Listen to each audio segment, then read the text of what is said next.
আসসালামু আলাইকুম। কেমন আছেন আপু এবং ভাইয়ারা? আমি তো আলহামদুলিল্লাহ অনেক ভালো আছি।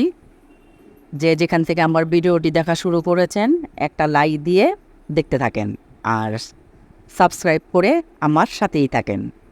আর যেসব আপুরা ভাইয়ারা ফেসবুক চালান, এম, শায়লা ব্লগ নামে আমার ফেসবুক পেজ আছে, চাইলে আপনারা ওখান থেকে ফলো করে আসতে পারেন। আর এখন তো বন্ধ, ছুটির দিন চলতেছে, তাই সকালে যে উঠি, মানে সকালে উঠায় তেমন একটা প্যারা নাই, উঠি দেরিতেই উঠি। এখন প্রায় 10:30 বাজে।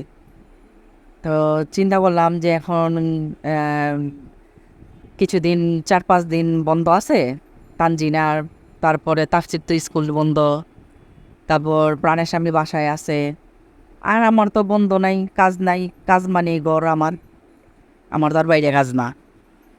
তো আমি চাইতাছি যে প্রতিদিন এই বন্ধের দিনগুলাতে এক এক দিন এক একটা সেমাই রান্না করে ওদেরকে খাওয়াবো। অল্প পরিমাণে রান্না করব, যাতে সারাদিন টিভি দেখলো, তো সবাই খাইলাম, তো মিষ্টি জিনিসটা আমরা এনজয় করলাম সারাদিন, ওই পরিমাণে রান্না করব।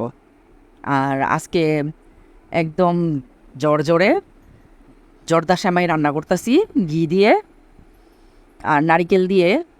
তো আজকের জর্দা শ্যামের রেসিপিটা তোমরা মনে করো যারা নতুন গৃহিণী আছো, যদি আমারটা ফলো করো তাহলে আমার মতন জর্জরা হবে। আর মনে করো যে খাইতেও অনেক মজা হবে। আর যাদের নতুন বিয়ে হয়েছে না, শ্বশুরবাড়ির মানুষ খেয়ে অনেক প্রশংসা করবে তোমার।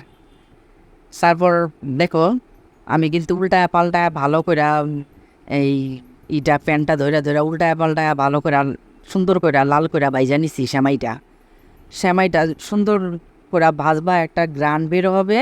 আর ঘি আর তেলের সাথে তো ভাজলাম, সুন্দর একটা সুগ্রান বের হবে নারিকেলটা ভাজা। তারপর তোমার চিনি দিলাম, আর পাশের চুলায় গরম পানি ছিল, গরম পানি ঢেলে দিলাম। আর মিষ্টি জিনিস তো স্বাদ অনুযায়ী অল্প একটু আম, লবণ দিলাম, ব্যালেন্সের জন্য অল্প করে লবণ দিছি। তো তোমার মনে করো যে গরম পানিটা দিলে কি হয়, সেমাইটা তাড়াতাড়ি সিদ্ধ হয়ে যায় আর ঝরঝরে হয়। আর ঠান্ডা পানি দিলে না, সেমাইটা সহজে সিদ্ধ হয় না, আর ফুটতে অনেক সময় লাগে। আর যদি এভাবে রান্না করো, একদম 7 থেকে 8 মিনিটের মধ্যে জর্দা সেমাই রান্না হয়ে যায়। আর যদি বিশ্বাস করো, 7-8 মিনিটের বেশি সময় লাগেই না জর্দা সেমাই রান্না করতে। তারপর তোমার মনে করো যে একদম গরম সেমাই, তো আমার কাছে না জর্দা সেমাইটা এই গরম গরম খাইতেই না ভাল লাগে। অনেকে তোমার ফ্রিজে ঠান্ডা করে খায়, মানে এক একজনের এক এক রুচি। কিন্তু আমার কাছে জর্দা সেমাইটা আহ, গরম খাইতে ভাল লাগে। আর যে কোনো সেমাই দুধ দিয়ে রান্না করলে ওটা আমার ফ্রিজে রাইখা ঠান্ডা করে খাইতে ভাল লাগে, এই আর কি। তো এখনও দেখো 11টা প্রায় বাইজা গেছে, বন্ধের দিন তো সবাই সবার মতন করে ঘুমাইতেছে। তো আমি ডাকি নাই, তো আমি একা একা কী করলাম, খায়া নিলাম। যে ঠিক আছে, ওরা সবাই উঠুক আস্তে ধীরে। তো টেবিলে রেখে দিছি, তো যে যে উঠবে উঠা খায় নিবে। আর তাছাড়া রান্না তো বসাই দিতাছি। হ্যাঁ, একটু সেমাই খাইলে, পানি খাইলে, চা খাবে, তো মনে করো যে আর 2 ঘন্টা চলে যাব। আমি তো রান্না বসাই দিলাম, একটু পরে ভাতই খেতে পারবে। আহ, বাড়ির রাস্তা কেন করলাম না, অনেক গরম অনেক গরম। তোমার এই মোবাইলে যে ওয়েদারটা দেখায় তাপমাত্রা, আম, ঘরের ভিতরেই তোমার 36 ডিগ্রি আছে। তাহলে বুঝো আমি রান্নাঘরে রান্না করতেছি, তাহলে আমার তো 40 ডিগ্রি গরম। এই 40 ডিগ্রি গরমের মধ্যে রান্না করা কত কষ্ট না। যাই হোক, তো মাদের অনেক কিছু সহ্য করতে হয় মা হইলে। তো আমি তো আগে বুঝি নাই, আমার মাও তো আমাকে এরকম গরমের মধ্যে রান্না করে খাওয়াইছে, তাই না? তো তখন তো আমি বুঝি নাই গা, ফিল করি নাই গা, কোনোদিন বোঝার চেষ্টাও করি নাই গা। কিন্তু এখন আমি মা হয়েছি, এখন আমি আমার আমার দিকের কষ্টগুলা আমি বুঝি। যে আসলে মা হওয়া অনেক কষ্ট, এই গরমের মধ্যে রান্না বইরা ফ্যামিলির মানুষকে খাওয়ানোটা। এর জন্য আমি কি করলাম, খাওয়ার রুচি একদম নাই জানো না, ঘন ডাল, টমেটো দেখলা না, টমেটো রসুন পেঁয়াজ মাইখা জিকা হাতে ওই একবারে মাইখা বসাই দিছি যাতে নাড়াচাড়া না করতে হয়। কে আবার তেলের মধ্যে পেঁয়াজ রসুন নাড়াচাড়া করতে যাবো এই গরমের মধ্যে। আর এই চুলায় একদম শর্টকাট চিংড়ি ভুনা। তো তোমার মনে করো যে বাসার সবার শরীর, সবারই শরীর তেমন একটা ভালো না গরমের কারণে। কারো গলা ব্যথা, কারো জ্বর, কারো পেটের ব্যথা, কারো ফুড পয়জিং, এই অবস্থা চলতেছে আমাদের সবার। যাই হোক, তো তোমার মনে করো যে তারপরেও তোমার মনে করো রান্না বাড়া তো করতেই হয়। রান্না বাড়া না, একটু রান্না না করে রাখলে আবার খাবে কোথায় বাচ্চারা, প্রাণের স্বামী, আমি। আর আমি তো কয়দিন ধরে খাইতেই পারতাছি না, আমারই ফুড পয়জিং হয়েছে। তো খাবার দেখলেই এখন ভয় লাগতাছে। যাই হোক, তো তোমার মনে করো যে অল্প অল্প রান্না করলাম, আর ভাতের পরিমাণ একদম কমাই দিছি। একদম 1 পট চাল দিয়া আর অল্প একটু দিয়া 1.5 পট চালের ভাত রান্না করি জানো না, তাও রয়ে জায়গা। কি করব, তো রান্না করে দেখি যে পান্তা ভাত ফালাইতেও ইচ্ছা করে না। আর এখানে বাইরে প্রচুর গরম।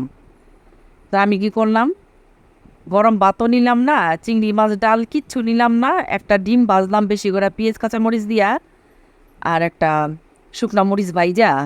তা আমি পান্তা ভাত খেয়ে নিতাছি, কারণ এত গরম বাইরে, আর আমার পেটটাও বেশি ভালো না। আর আমার কাছে মনে হইতাছে যে আমার পান্তা ভাতটা খাইলে আমার একটু শান্তি লাগবে। তো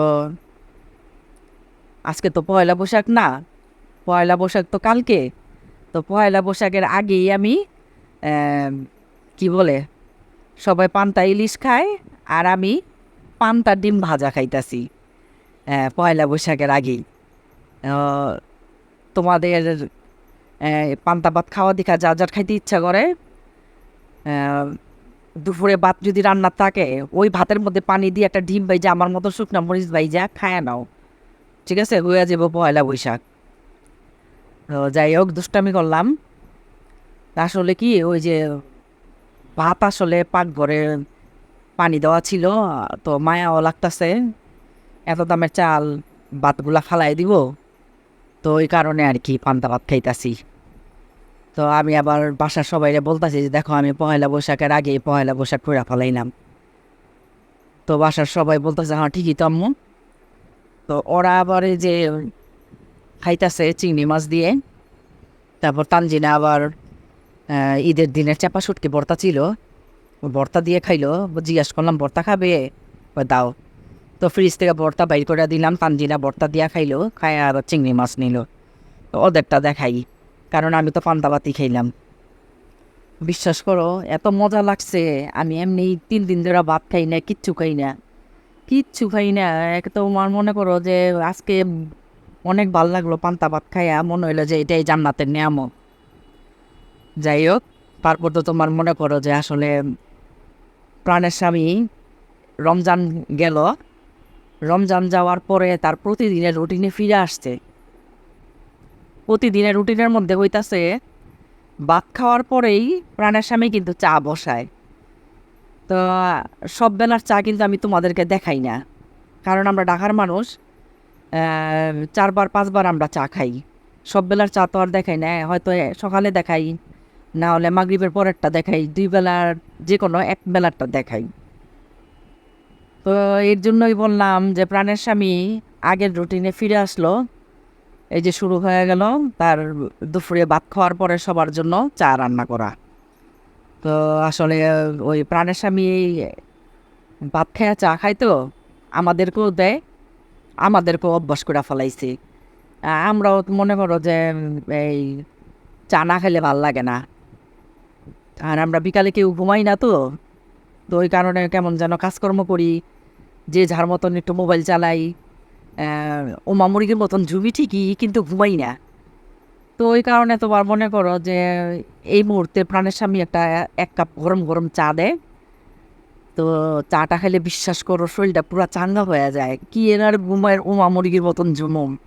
পুরা ফিট হয়ে যাইগা চাটা খাইয়া ফুল এনার্জি হয়ে যাইগা ফুল এনার্জি পাইয়া মনে করো যে আরও আধা ঘন্টা আর একটু মোবাইল চালাইতে পারি। যাই হোক দুষ্টামি করলাম, না দুষ্টামি না সত্যিই বলছি। তো তোমার মনে করো যে আজকে এখানে আমি বিদায় নিয়ে নিই। আল্লাহ হাফিজ, ভালো থাকো, সুস্থ থাকো, কেমন?